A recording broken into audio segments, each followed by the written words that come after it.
Hello, welcome to Bob's Dungeon. My name's Bob, I'll be your host. And there are a lot of science fiction games out there. Probably not as many as there are fantasy games, but there are quite a few science fiction games out there. And in this video, we're going to talk about one of those. What we're going to talk about is D6 Space. This book has 144 pages and a copyright of 2000. It was published by West End Games, and all of the artwork in this book is in black and white. It's really decent. So let's go ahead and look at that artwork. All of the artwork in this book is in black and white. And it's pretty decent artwork too, with a good sci-fi flair. It both sets a proper tone for this game and a proper mood for the game as well. Even if that proper tone and mood is just hobnobbing with the rich and famous. Now, I got my copy of this game off of DriveThruRPG. So it's a game that's been discontinued for quite a while. But I was able to get a print-on-demand copy. So that's pretty cool. So it's like brand new. And to play this game, what you're going to need is, of course, a copy of this core rulebook and as many six-sided dice as you can get your hands on.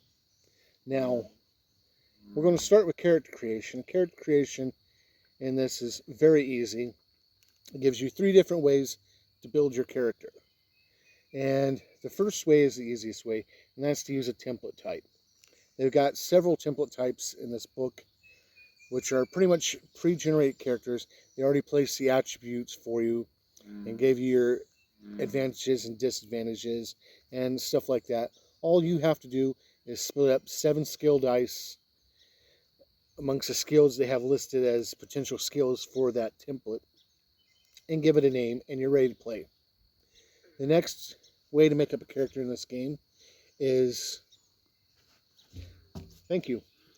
Next way to make up a character in this game is through creation points, and you get 79 creation points, and they're spent to buy different attributes of your character, his skills, advantages, and so forth. And then there's the standard way to make up characters, which is what I always use. And we'll go through the different aspects of character and explain that as we go. First, you have your attributes. You have agility, strength, mechanical, knowledge, perception, technical, and optionally, you have extra normal, which is your metaphysics. You get 18 dice split up amongst these. You have to have at least 2 dice in each attribute, and you have no more than 5. Now, the extra normal ones, the metaphysics, is different. If you don't want to mess with that, then you can just leave that at 0 die. And if you want to be able to use metaphysics, you have to put a couple of dice in there, or at least 1 die. So, we'll talk more about the metaphysics later on. Then you pick up your skills, and you get 7 dice to split up amongst your skills. Now, when you're placing your dice for your attributes and your skills, what you got to remember is you can break those dice down and to what's called pips. Every die is worth 3 pips. So if you wanted, you could put 1 die in an attribute and then break another one up into 3 pips and throw a pep in there. So it'd be like 2 dice plus 1 or 2 dice plus 2. The third pep is always the next die. So that's the way that works. After you get that figured out, you got your Game Master will let you know whether he's using body points or wounds. Now, this is the damage your character can take. It takes the place of hit points. With wounds, it discusses how those work in the combat section, which there's a certain number of wounds, and as you take them, it tells you to what degree your character is injured. And it varies per each time as you take damage. Now, body points work exactly the same way as hit points work, and the way you figure them up is you make a strength roll, add the dice up, and add 20 to it and that's your body points. And after you get that figured up, you want to figure out your strength damage. Your strength damage is a number of dice you add whenever you do melee combat or hand-to-hand combat. You'll add this damage, these bonus dice to that. And the way it's figured up is you take either your strength or your lift, whichever is higher. You drop all the pips from it, if there are any, and you divide it by 2, and then you round up. And that's how many bonus dice you get dealing hand-to-hand weaponry and stuff. After you get that figured up, you'll get your character's funds. And your Game Master will decide whether he's using funds or credits at the beginning of everything. And he'll let you know. Now, if he's just using funds, you get 3 dice at character creation for funds. And what funds are is when each thing of equipment has a certain number to it, and you roll to see if you can successfully purchase it. And with credits, it works standard like the gold pieces and that you'd find in other games. After you get that figured up, your character will get 5 character points to start off with. We'll talk more about character points in a bit. And you'll also get 1 fate point at character creation. We'll talk more about that later. And then you can figure up your character's advantages and disadvantages, which are essentially merits and flaws. And the way you buy advantages is you have to spend some of your skill points to get them. And your disadvantages give you more skill points. And the easiest way to go about that is just to spend an equal number amount of advantages points with disadvantage points. After that, you can figure out special abilities for your character. And that's almost like advantages, but it's slightly different. It explains it in here. And we'll go over that here in a bit. And after that, you give your character equipment. And the book gives you a standard run of some appropriate starting equipment for your character. Now, essentially, all that entails is you've just made up a human character. Now, there are different species types in this book that you can use to build different alien species for your character. They have write-ups for caninoids, which are like dog people, felinoids, cats. They have write-ups for trees, and I can't remember the name for them offhand. They have heavy worlders, which are humans from higher gravity planets. They have insectoids, which are insect people, and riptoids, which are reptilian people. And you can use these as bases to figure out new races for your game. And they give you a little bit of description of how to make up new races and species for your game. There's a chapter in here devoted to cybernetics and how you can use them to enhance or fix your character if he's taken certain amounts of damage. There's rules in here for metaphysics. Each of the D6 games have an extra normal attribute. In D6 Fantasy, that extra normal attribute is magic. In D6 Adventure, it's psionics.